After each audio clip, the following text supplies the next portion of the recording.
Hello everyone, আশা করি সবাই খুব ভালো আছেন। আজকে আপনাদের সাথে শেয়ার করব মাছের মাথা দিয়ে একটা অসাধারণ রেসিপি। এটা খেতে খুবই দারুণ হয়।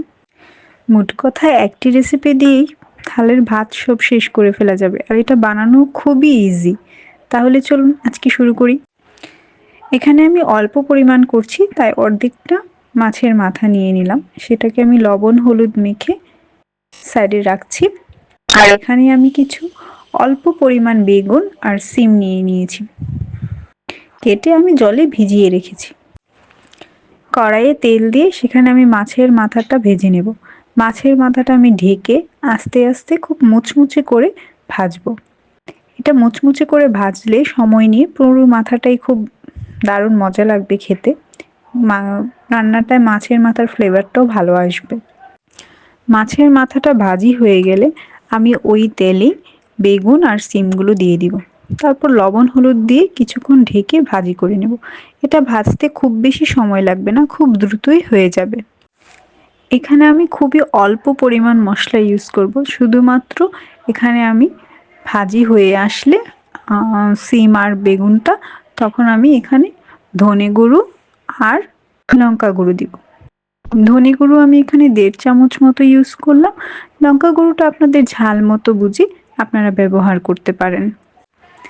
তারপর মাছের মাথাটাও দিয়ে দিব। তারপর অল্প পরিমাণ জল দিয়ে সেগুলো ভালোভাবে নাড়াচাড়া করে কষিয়ে নিব।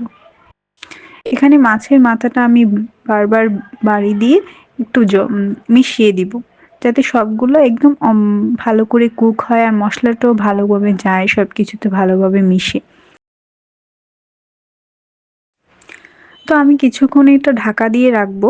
তো ঢাকা দিয়ে রাখলে দেখা যাবে যে ফুটে উঠলে তারপর আমি এটা ভালোভাবে, দেখতেই পাচ্ছেন কি ওরকম ভাবে করছি, ওইরকম ভাবে ভালোভাবে চামচ দিয়ে ভালোভাবে মিশিয়ে দিতে হবে। মিশিয়ে দিলে এটা একটা আঠালো আঠালো একটু ভাব চলে আসবে আর কি। বেগুনগুলোও গলে যাবে। হাতের কাছে লেবু পাতা থাকলে নামানোর আগে লেবু পাতা দিলে খুব অসাধারণ একটা ফ্লেভার আসে। আমার কাছে ছিল না তাই আমি দিইনি, কিন্তু এটা দিতে পারেন আপনারা চাইলে।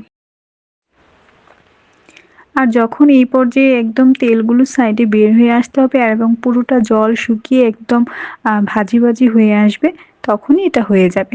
আর কোনো মশলাই লাগবে না। আর খেতেও এটা খুব দারুণ হয়, অসাধারণ হয়। অবশ্যই একবার বাসায় বানিয়ে দেখবেন। আর রেসিপিগুলো ভালো লাগলে অবশ্যই লাইক কমেন্ট করবেন এবং আমার চ্যানেলটিকে সাবস্ক্রাইব করে পাশে থাকবেন। ধন্যবাদ সবাইকে।